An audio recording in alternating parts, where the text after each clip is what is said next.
Mente, Caráter e Personalidade, volume 2, capítulo 51. Temor. Milhões atados pelo temor.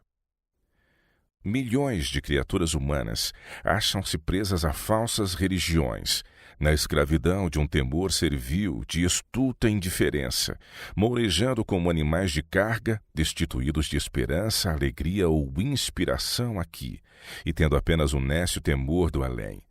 É unicamente o evangelho da graça de Deus que pode erguer a alma. Não confiando em Deus, têm eles 1000 temores. Muitos negligenciam juntar para si um tesouro no céu, fazendo bem com os recursos que Deus lhes emprestara. Desconfiam de Deus e têm 1000 temores acerca do futuro. Como os filhos de Israel, eles têm um mau coração de incredulidade. Deus proveu este povo com abundância à medida que suas necessidades o requeriam, mas eles tomaram emprestadas dificuldades para o futuro. Em suas viagens queixavam-se e murmuravam, dizendo que Moisés os tirara para, pela fome, matarem-nos e a seus filhos.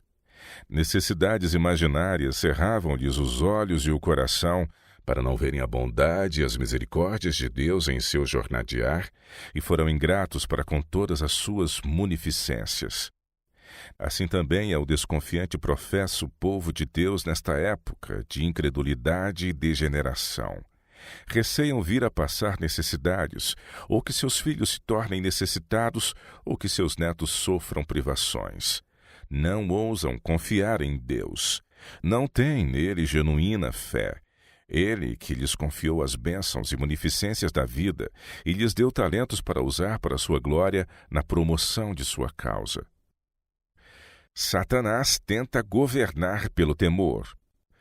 Deus nunca força a vontade ou a consciência, porém o recurso constante de Satanás para alcançar domínio sobre os que de outra maneira não pode seduzir é o constrangimento pela crueldade.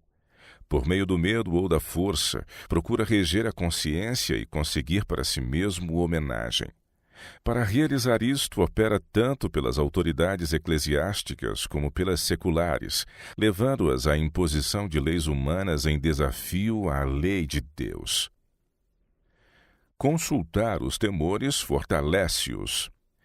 Se tomarmos conselho com as nossas dúvidas e temores, ou procurarmos solver tudo que não podemos compreender claramente antes de ter fé, as perplexidades tão somente aumentarão e se complicarão. Mas se chegarmos a Deus convencidos de nosso desamparo e dependência, tais quais somos, e com humilde e confiante fé fizermos conhecidas nossas necessidades àquele cujo conhecimento é infinito e o qual tudo vê na criação, governando todas as coisas por sua vontade e palavra, ele pode atender e atenderá ao nosso clamor e fará a luz brilhar em nosso coração. Pela oração sincera somos postos em ligação com a mente do infinito.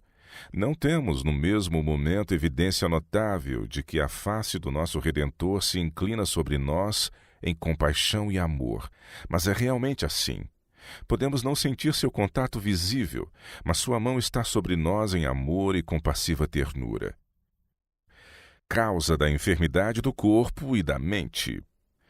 O que traz doença do corpo e da mente a quase todos são os sentimentos de descontentamento e as murmurações de quem está mal satisfeito.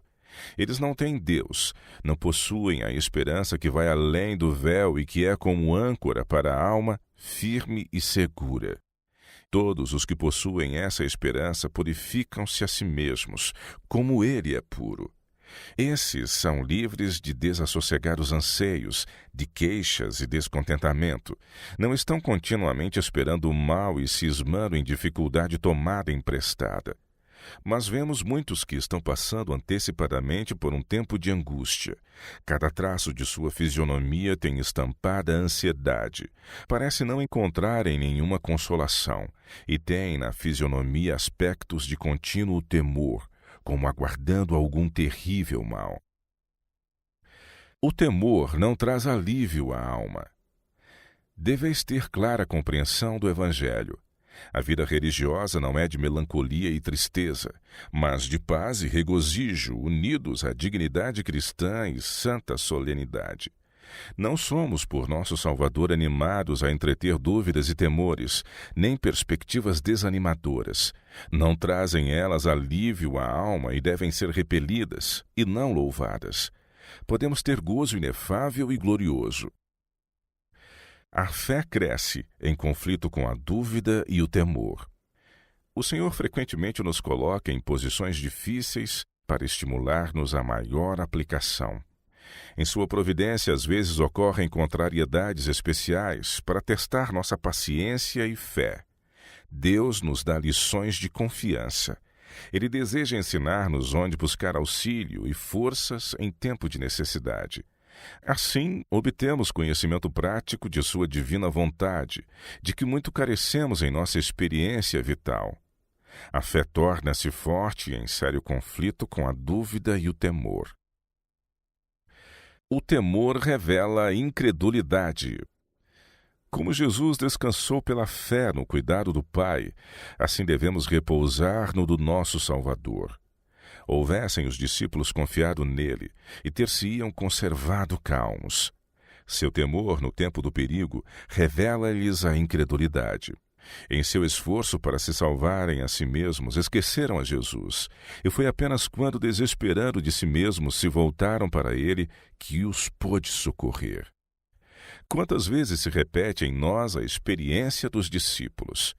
Quando as tempestades das tentações se levantam e fuzilam os terríveis relâmpagos e as ondas se avolumam por sobre nossa cabeça, sozinhos combatemos contra a tormenta, esquecendo-nos de que existe alguém que nos pode valer. Confiamos em nossa própria força até que nos foge a esperança e vemo-nos prestes a perecer. Lembramo-nos então de Jesus, e se o invocarmos para nos salvar, não o faremos em vão. Embora nos reprove o magoado, a incredulidade e a confiança em nós mesmos nunca deixa de nos conceder o auxílio de que necessitamos. Seja em terra ou no mar, se temos no coração o Salvador, nada há a temer. A fé viva no Redentor serena o mar da vida, e ele nos guardará do perigo pela maneira que sabe ser melhor. É perigoso manifestar temor no aposento do enfermo. Os que tratam dos doentes devem compreender a importância de cuidadosa atenção às leis da saúde. Em parte alguma tem mais importância a obediência a estas leis do que no quarto do enfermo. Em caso nenhum, a fidelidade às pequenas coisas da parte dos assistentes tem maiores consequências.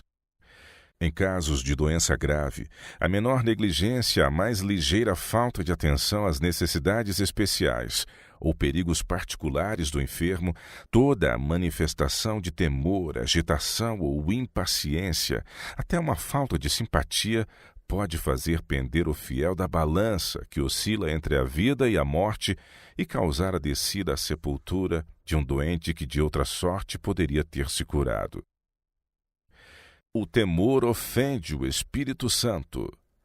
A fé toma a Deus em sua palavra, não buscando compreender a significação das probantes experiências que sobrevêm. Muitos há, porém, que possuem pouca fé. Estão continuamente temendo e tomando emprestadas aflições. Estão dia a dia cercados de provas do amor de Deus, gozam cada dia das bondades de sua providência, mas passam por alto essas bênçãos. E as dificuldades que encontram, em lugar de os conduzir para Deus, dele os separam, porque despertam desassossegos e queixumes. Jesus é seu amigo. Todo o céu se acha empenhado em seu bem-estar e seu temor e queixas ofendem o Espírito Santo. Não é porque vejamos ou sintamos que Deus nos ouve que devemos crer. Devemos confiar em suas promessas. Quando chegamos a Ele com fé, devemos crer que toda petição penetra no coração de Cristo. Quando temos pedido sua bênção, devemos crer que as receberemos e agradecer-lhe porque a temos. Entreguemo-nos então aos nossos deveres, certos de que a bênção virá quando dela mais necessitarmos. Quando houvermos aprendido a fazer assim, saberemos que nossas orações são atendidas. Deus fará por nós muito mais abundantemente segundo as riquezas da sua glória e a operação da força do seu poder. Libertação da culpa traz libertação do temor. Arão, assim como o povo, recuava de Moisés e temeram chegar-se a ele. Vendo sua confusão e terror, mas sem saber a causa, insistiu com eles para que se aproximassem. Apresentou-lhes a garantia da reconciliação com Deus e lhes assegurou o restabelecimento de seu favor. Nada perceberam em sua voz, a não ser amor e solicitude. E finalmente aventurou-se a aproximar-se dele. Muito atônito para que pudesse falar, silenciosamente apontou para o rosto de Moisés e então para o céu. O grande chefe compreendeu o que queria dizer. Em sua consciente culpabilidade, sentindo-se ainda sob o desagrado divino, não podiam suportar a luz celestial, a qual, se houvessem eles sido obedientes a Deus, tê-los-ia enchido de alegria. O medo acompanha a culpa. A alma que está livre de pecado não deseja esconder-se da luz do céu. Que fazer quando temeroso? Unicamente a percepção da presença de Deus pode banir aquele receio que faria da vida um peso à tímida criança. Fixe ela em sua memória esta promessa: o anjo do Senhor acampa-se ao redor dos que o temem e os livra. Salmos 34, verso 7. Que leia a maravilhosa história de Eliseu na cidade de Monte Sina, e entre ele e as hostes de inimigos armados, uma poderosa multidão circunjacente de anjos celestiais. Leia como a Pedro, na prisão e condenado à morte, apareceu o anjo de Deus. Como depois de passarem pelos guardas armados, pelas portas maciças e grandes portões de ferro com seus ferrolhos e travessas, o anjo guiou o servo de Deus em segurança. Leia acerca daquela cena no mar, quando aos soldados e marinheiros arremessados de um para outro lado pela tempestade, exaustos pelo trabalho, vigília e longo jejum, Paulo, como prisioneiro em caminho para o seu julgamento e execução, falou aquelas grandiosas palavras de ânimo e esperança. Agora vos admoesto a que tenhais bom ânimo, porque não se perderá a vida de nenhum de vós. Porque esta mesma noite o anjo de Deus, de quem eu sou e a quem sirvo, esteve comigo dizendo: Paulo, não temas, importa que sejas apresentado a César. E eis que Deus te deu todos quantos navegam contigo. Com fé nesta promessa, Paulo afirmou a seus companheiros: nenhum cabelo cairá da cabeça de qualquer de vós. Assim aconteceu. Porque houvesse naquele navio um homem por meio do qual Deus podia operar, toda aquela carga de soldados e marinheiros gentios foi preservada. Todos chegaram à terra a salvo. Deus trata com clareza. Todavia o Salvador não nos engana. Não nos diz: não temais, vossa estrada é livre de perigos. Ele sabe que há provações e perigos, e é sincero conosco. Não se propõe tirar seu povo de um mundo de males e pecados, mas indica-nos infalível refúgio. Sua oração em favor dos discípulos foi: não rogo que os tires do mundo, mas que os livres do mal. No mundo, diz ele, tereis aflições, mas tende bom ânimo, eu venci o mundo. Olhar para fora de si mesmo. Olha para fora de ti mesmo, para Jesus. Podes reconhecer que és pecador, ao passo que ao mesmo tempo tens o privilégio de reconhecer a Cristo como teu Salvador. Ele veio para chamar ao arrependimento não os justos, mas os pecadores. Dificuldades e sugestões serão apresentadas por Satanás à mente humana, para que ele possa enfraquecer a fé e destruir o ânimo. Ele tem múltiplas tentações que aos montões invadem a mente uma após outra, mas estudar de perto as tuas emoções e ceder aos sentimentos é entreter o mau hóspede da dúvida, e assim procedendo, emaranhar-te nas perplexidades do desespero. Indagarás: que poderei fazer com tais terríveis sugestões? Expulsa-as da mente, olhando e contemplando as imaculadas profundezas do amor de um Salvador. Não exaltes os teus sentimentos, falando neles e adorando-os, quer bons, quer maus, tristes ou animadores. Vencer o temor pela confiança em Jesus. Jesus convida-nos a ir ter com Ele, que Ele tirar-nos-á dos cansados ombros a carga, colocando sobre nós o seu jugo que é suave e o seu fardo que é leve. O trilho pelo qual Ele nos convida a andar nunca nos teria custado um tormento, se sempre tivéssemos nele andado. É quando nos extraviamos da vereda do dever que o caminho se torna difícil e espinhoso. Os sacrifícios que temos que fazer ao seguir a Cristo são apenas outros tantos passos para retornar à vereda da luz, da paz e felicidade. As dúvidas crescem ao contemporizarmos com elas, e quanto mais contemporizarmos, tanto mais difícil é vencê-las. É seguro largar todo o suporte terrestre e tomar a mão daquele que levantou e salvou o discípulo que se afogava no mar tempestuoso. Cristo, o portador de fardos. Exponde continuamente ao Senhor vossas necessidades, alegrias, pesares, cuidados e temores. Não o podeis sobrecarregar, não o podeis fatigar. Seu coração amorável se comove ante as nossas tristezas, ante a nossa expressão delas. Levai-lhe tudo quanto vos causa perplexidade. Coisa alguma é demasiado grande para ele, pois sustém os mundos e rege o universo.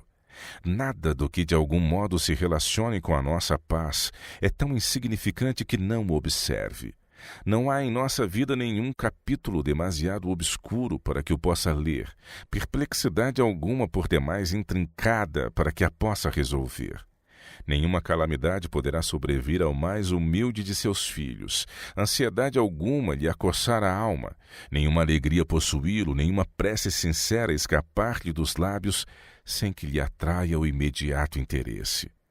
As relações entre Deus e cada alma são tão particulares e íntimas, como se não existisse nenhuma outra alma por quem ele houvesse dado seu bem-amado Filho.